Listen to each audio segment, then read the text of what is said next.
Oke teman-teman, Assalamualaikum warahmatullahi wabarakatuh. Selamat kembali di Ruang Taufik, tempat bercerita, berbagi pengalaman, dan lain sebagainya.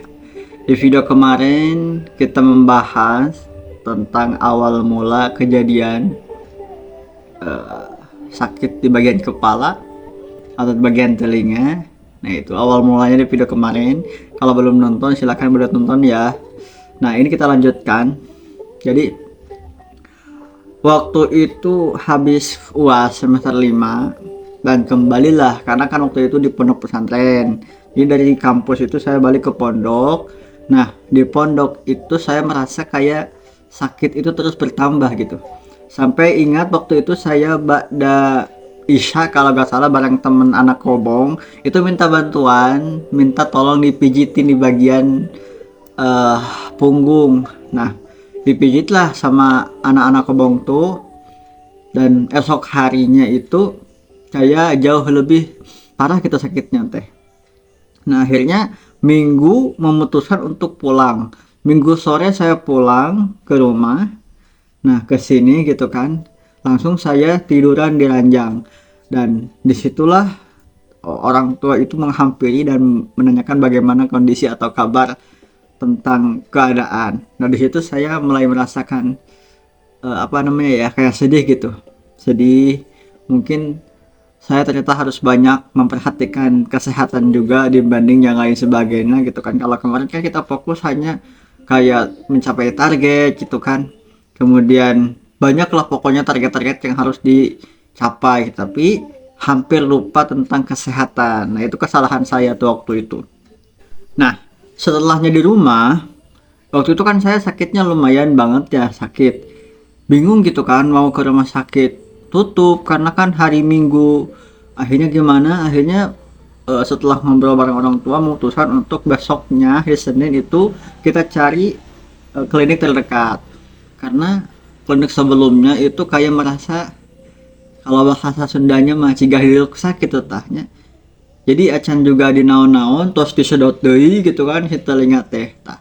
Jadi ngerasa ini mah gak nyaman gitu kan. Akhirnya saya cari-cari di internet klinik terdekat nyaman, juga banyak testimoninya. Muncullah klinik idaman di Tasikmalaya. Nah, akhirnya tanpa lama memutuskan untuk ke sana pemeriksaan. Dan alhamdulillah esoknya itu di Seninnya itu berangkat ke Tasikmalaya untuk proses pemeriksaan.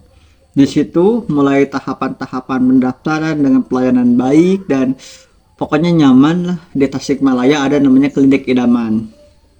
Nah, dari situ berjalan kurang lebih 1-2 bulan, 1 bulanan.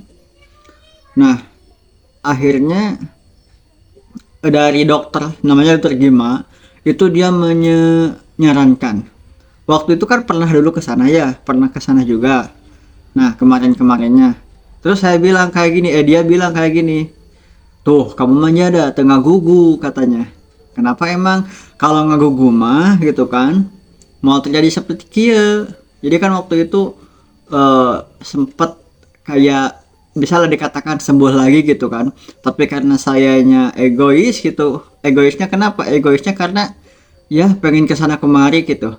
Kesana kemari untuk cari pengalaman, pokoknya serba keluar lah gitu, sehingga kepentingan untuk kesehatan teh kayak turun gitu. Nah, di situ saya sadar, oh ternyata gini ya, kesalahan gitu kan, menyesal gitu. Akhirnya bagaimana, kata dokter, ya udah kita coba aja dulu pakai obat ini gitu kan, supaya bisa menurunkan gitu ya, mudah-mudahan hasil obat ini sehat gitu kan. Nah, akhirnya kembali pulang, tapi setelah pemakaian obat itu ternyata tidak kunjung sembuh. Akhirnya gimana? Kembali lagi ke dokter Gima, klinik idaman, dan di situ dia menyarankan, aduh ini mah katanya gak ada alatnya di sini mah. Ya udah dirujuk aja ke rumah sakit daerah di Rancamaya. Dirujuklah persiapan mereka, kita kembali pulang ke rumah dan besoknya kita ke RS-UD. Nah, di RS-UD ini Masya Allah luar biasa ceritanya, dan insya Allah akan ceritakan di video selanjutnya. Terima kasih untuk video kali ini, sampai ketemu di video selanjutnya. Bye.